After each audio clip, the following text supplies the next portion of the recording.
Hello everybody and welcome to the final week of the Crossbones style KAL, or knit along. This week we will be blocking and documenting your work. The first step of wet blocking is to make sure you have a clean basin. So make sure your sink doesn't have residual toothpaste in it before you fill it with water. So after that, fill it with cold water, whatever basin you're using, enough to submerge completely your finished piece. Once submerged, you're going to want to leave it in there for about a half hour, but as long as it takes for it to get fully saturated.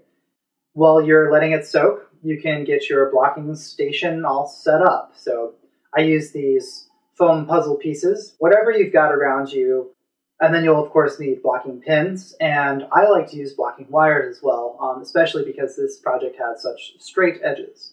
Once your knitting piece is fully saturated with water, go ahead, take it out, and let's get down to business.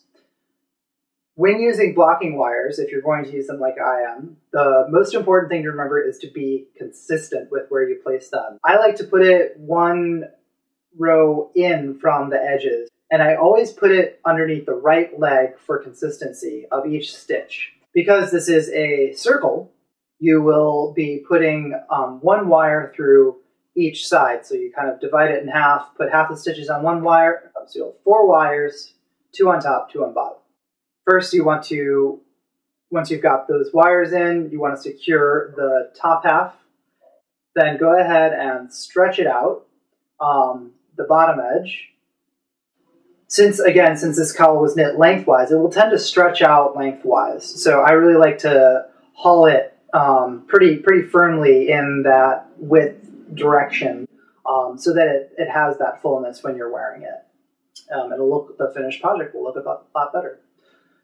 Once you've got it all pinned into place here, then go ahead and you can either lay it flat to dry or prop it up against something, whatever is going to be stable, and ensure that it's not falling all over the place. It can help it to have it vertical so that it has somewhere to drain, but if it has to be horizontal, that's fine too, because evaporation is the key.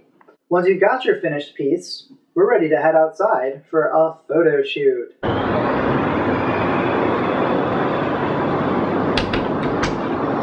Welcome to my backyard. It's not very nice and it's very noisy.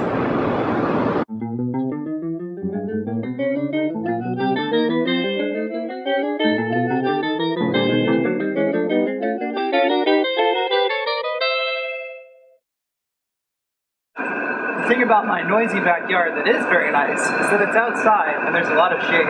So on a bright sunny day like today, we're going to get some really great pictures. This one is taken in the shade and it looks pretty a-okay. This next one is overexposed because I took it in direct sunlight. This one looks awful because it's taken indoors with artificial light. And this one's so-so. It's taken with natural light indoors. And here's a close-up of that one, so not bad for a close-up.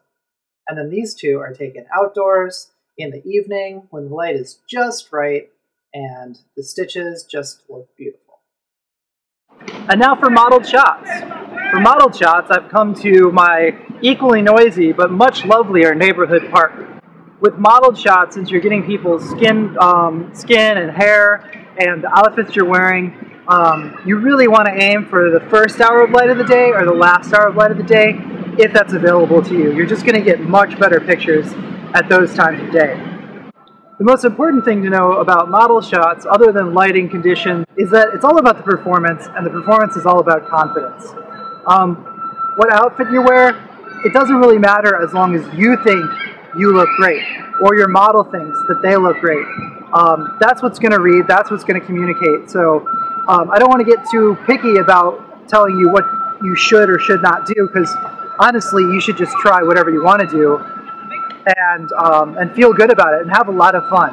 I think having a great time is one of the most important things to get good pictures, because you're having a good time, you're going to be a little bit taller, a little more confident, you're going to have a little bit more projection, and when you look at the camera, there's going to be chemistry there, or even if you're not looking at the camera, there's going to be something, that little something, that makes a really good picture stand out. Another important consideration when photographing your work is composing the shot. And by that I just mean, what's in it? So I could stand by myself in a field, but having this tree and my bike here is going to bring a little more character to the shot. So I much prefer having a little bit of a story in the shot. And I don't mean an actual narrative, I just mean something to suggest that I'm riding my bike and I'm at a park, which is signified by the tree in the field. It's that simple, but just some sort of story, something that's going on, something that people can see themselves in that situation. All right, so with that in mind, take lots of great pictures. Again, just take a lot of them. You can never have too many. You can always delete them, but you can't take pictures that you didn't take in the first place. So take lots of pictures, pick the best ones. Even if you don't think they're great, we're all going to love them. Post them up in the forums. Can't wait to see your finished pieces. And thanks so much. Oh, and if you finished a tangent project, post that too. Can't wait to see what's going on there. And if you don't finish, it's fine because this is a knit along, not a tangent along.